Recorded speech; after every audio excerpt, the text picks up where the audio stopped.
Some important question of triple C. देख सकते हो ट्रिपल सी के कुछ महत्वपूर्ण क्वेश्चंस को आज की इस वीडियो में हम लोग डिस्कस करने वाले हैं। जो आपका ट्रिपल सी का पेपर चल रहा होगा उसमें काफ़ी बेनिफिशियल आपके लिए क्वेश्चंस हो सकता है। सो इस वीडियो को जरूर वॉच करिएगा लास्ट तक, ठीक है, जिसमें आपको बहुत सारी चीज़ें मिलेंगी जो आपको ट्रिपल सी एग्जाम देने में मदद देंगी आपको, ठीक है। सो आइए और वीडियो को स्टार्ट करते हैं और देखते हैं कि कौन कौन से क्वेश्चन है जिनको आपको यहाँ पे रीड करके एग्जाम के लिए आपको जाना चाहिए ट्रिपल सी के लिए, ठीक है। सो ओके, तो देख सकते हो सबसे पहला क्वेश्चन आपके पास यहाँ पे आया कि अधिकतम जूमिंग राइटर में कितनी होती है। पहला क्वेश्चन क्या है, राइटर के अंतर्गत अधिकतम जूमिंग कितनी होती है, ठीक है, यही आपको यहाँ पे बताना है। तो इसमें 4 ऑप्शन है, ए बी सी एंड क्या डी। तो इनमें राइटर में सबसे अधिक जूमिंग कितनी होती है, 3000%, 400% या 600%, या फिर इनमें से कोई नहीं, ठीक है। तो देख सकते हो इसमें से 3 ऑप्शन दिया हुआ है। तो आपको बता दें पहला तो बिल्कुल ही नहीं है, ठीक है, क्योंकि 3000 जूमिंग राइटर में नहीं होती। यह जूमिंग होती है आपके लिब्रे ऑफिस के इम्प्रेस में, ठीक है। अगर आप जूमिंग बढ़ाना चाहते हो तो लिब्रे ऑफिस इम्प्रेस में अधिकतम जूमिंग कितनी आप यहाँ पे बढ़ा सकते हो, 3000% तक कर सकते हो। अच्छा, बी ऑप्शन भी नहीं होगा क्योंकि बी ऑप्शन जो दिया है वो 400 है और यह लिब्रे ऑफिस इम्प्रेस में यह जूमिंग होती है, ठीक है। तो ये तो लिब्रे ऑफिस इम्प्रेस का है। अब क्या बच गया, केवल लास्ट ऑप्शन बचा है जो 600% लिखा है यहाँ पे। तो 600% आंसर ही आपका सही है। लिब्रे ऑफिस राइटर में अधिकतम जूमिंग जो होती है पेज की कितनी कर सकते हैं हम लोग, 600% कर सकते हैं। सो आई होप ये क्लियर हो चुका होगा कि लिब्रे ऑफिस राइटर में जो अधिकतम जूमिंग होती है, ठीक है, लिब्रे ऑफिस राइटर में अधिकतम जूमिंग कितनी होती है, 600% आपकी होती है। ओके, सो आई होप ये क्लियर हो गया होगा। आइए देखते हैं अगली स्लाइड पे। तो अगला क्वेश्चन आप देख सकते हो कि आपके सामने यहाँ पे डिस्प्ले हो रहा है इस समय। ईमेल आईडी के कुल कितने पार्ट होते हैं, वेरी इंपॉर्टेंट क्वेश्चन है, बार बार आपके ट्रिपल सी में पूछा जाता है कि ईमेल आईडी के कुल कितने पार्ट होते हैं। जी हाँ, तो ईमेल आईडी के कुल कितने पार्ट होते हैं, उत्तर दिया है 3 होते हैं, 2 होता है, 1 होता है, नॉन ऑफ दीज होता है।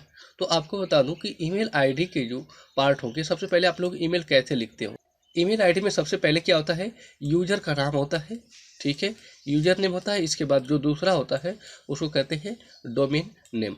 तो यूजर नेम और डोमेन नेम। तो ईमेल आईडी के कुल कितने पार्ट हो जाएंगे आपके यहाँ पे, ईमेल आईडी के केवल 2 पार्ट आपके यहाँ पे होते हैं। कौन कौन से होता है, एक यूजर नेम होता है और दूसरा कौन सा होता है, डोमेन नेम। जैसे कि जो gmail.com लिखा होता है और पहले उससे पहले यूजर का नाम लिखा होता है तो वो यूजर नेम कहलाता है। और जो gmail.com या फिर yahoo.com जो राइट किया गया होता है उसे हम लोग क्या कहते हैं, डोमेन कहते हैं। तो ईमेल आईडी के कुल कितने पार्ट हो गए, केवल 2 पार्ट। ये क्वेश्चन काफ़ी इंपॉर्टेंट है, बार बार क्वेश्चन में आपका आता रहता है, ठीक है। तो ईमेल से रिलेटेड कई सारे क्वेश्चन आपके हैं जिनको आपको रीड करके यहाँ पे जाना चाहिए, ठीक है।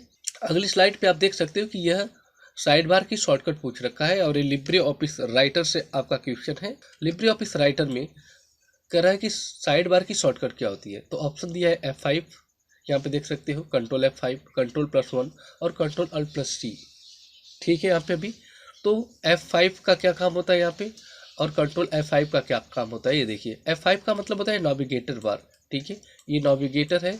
किस में आपका राइटर में नेविगेटर का शॉर्टकट है कौन, F5, ठीक है। इसके बाद हम आते हैं कंट्रोल 1 के बारे में। पहले कंट्रोल 1 जो होता है वह लिब्रे ऑफिस राइटर में फर्स्ट हेडिंग होती है। कंट्रोल 1 से क्या होता है, फर्स्ट हेडिंग होती है। और इसके बाद कंट्रोल+C जो होता है वो आपका कमेंट के लिए होता है यहाँ पे अभी। तो क्या उत्तर केवल रह गया बच्चा इसमें से आपका कंट्रोल+F5। तो साइड बार की शॉर्टकट क्या होती है, कंट्रोल प्लस क्या हो जाएगी, F5 हो जाएगी।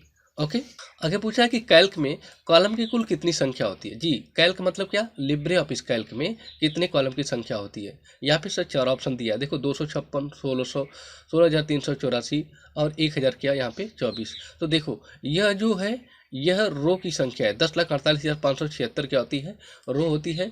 वो आपका लिब्रे ऑफिस कैल्क हो या फिर आपका एक्सेल हो, दोनों में ही ये क्या होती है, रो की संख्या होती है।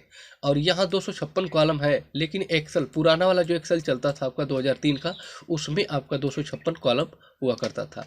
और ऑप्शन सी जो दिया है ये 16,384 कॉलम होता है, लेकिन किस में होता है, जो आज का एक्सेल आप यूज करोगे उसमें आपको 16,384 कॉलम मिलेंगे आपको, ठीक है। लेकिन जो लिब्रे ऑफिस कैल्क होता है उसमें कॉलम की अधिकतम संख्या कितनी हो जाती है, यहाँ पे 1024 होगी, ठीक है। सो आइए नेक्स्ट क्वेश्चन को देखते हैं। तो अगला क्वेश्चन आप यहाँ पे देख सकते हो, CPU मेमोरी का एक उदाहरण है। 4 ऑप्शन दे रखा है इसमें, CPU मेमोरी का एक उदाहरण इनमें से कौन सा होगा? CPU मेमोरी का एक उदाहरण कौन सा है? तो ऑप्शन दिया है यहाँ पे रैम मेमोरी, रोम मेमोरी, हार्ड डिस्क और कैश मेमोरी। तो देखो रैम मेमोरी मेन मेमोरी होती है, रोम मेमोरी भी मेन मेमोरी होती है, और इसमें जो हार्ड डिस्क है ये सेकेंडरी मेमोरी होता है।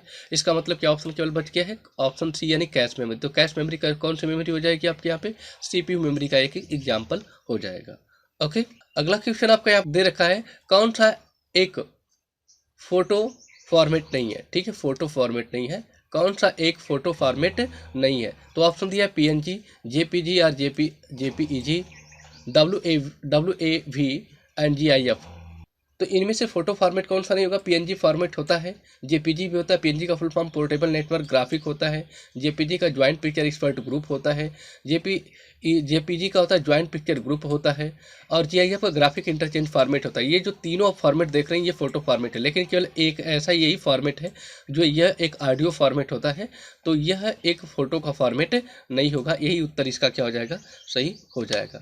अगला क्वेश्चन आप देख सकते हैं यहाँ पे मिला, कौन सा प्रोटोकॉल ईमेल को भेजने में यूज किया जाता है? तो देखो 4 ऑप्शन दिया है, तो इसमें ईमेल भेजने के लिए कौन सा प्रोटोकॉल यूज किया जाता है? तो देखो TCP/IP 2 कंप्यूटर्स को जोड़ने के लिए यूज करते हैं, IMAP मेल को रिसीव करने के लिए, POP3 मेल को रिसीव करने के लिए। लेकिन एक ऐसा प्रोटोकॉल है SMTP जो क्या काम करता है? ईमेल आईडी के अंतर्गत ईमेल को भेजने के काम आता है। SMTP simple mail transfer protocol, POP3 यहाँ पे post office protocol 3, IMAP internet mail access protocol, TCP transmission control protocol इसका फुल फॉर्म होता है। तो चारों का फुल फॉर्म भी मैंने बताया, काफ़ी इंपॉर्टेंट क्वेश्चन है, CCC में जरूर आते रहते हैं। ठीक है, ओके, अगला क्वेश्चन आप देख सकते हो कि इसमें लिखा है, इसमें सबसे बड़ा नेटवर्क कौन है? ठीक है, तो देख सकते हो कि यहाँ पे लिखा है लैन, मैन और क्या वैन राइट किया गया है।